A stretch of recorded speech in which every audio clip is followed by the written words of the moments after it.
Well, our Friends for Life series dealing with men's health issues continues this evening. That's right, and health officials say that 1 out of every 3 adults will suffer from hypertension at some point in their lives, and it's also known as high blood pressure. It affects more men than women. And tonight you're going to hear from a man who is diagnosed with hypertension and why doctors say that it happened to him. Our Alexis Rosado joins us now with his story. Alexis? Jane, Sherry, high blood pressure is known as the silent killer. The man you'll hear from today is a father of 2, has been an athlete all his life, and he never noticed any symptoms of hypertension until a dentist took his blood pressure. I was getting my teeth cleaned. A trip to the dentist turned into a life-changing event.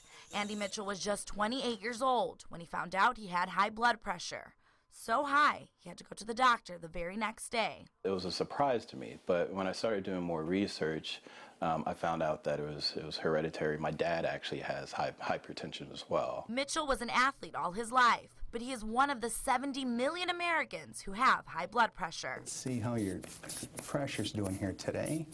David Woltman is a nephrologist who works with patients with hypertension. He said symptoms are rarely obvious. It's called the silent killer for a reason. A lot of people walk around with high blood pressure, they just don't know it.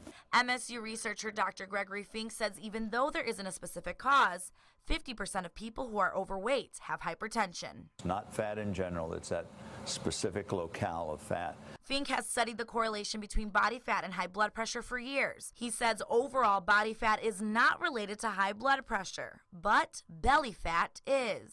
It's the fat that surrounds your stomach and your intestine and your spleen and your liver.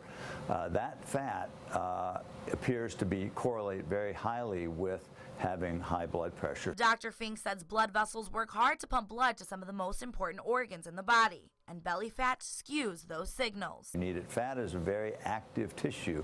One of the things it does is it makes chemicals or messengers that it sends out to tell other parts of the body what to do.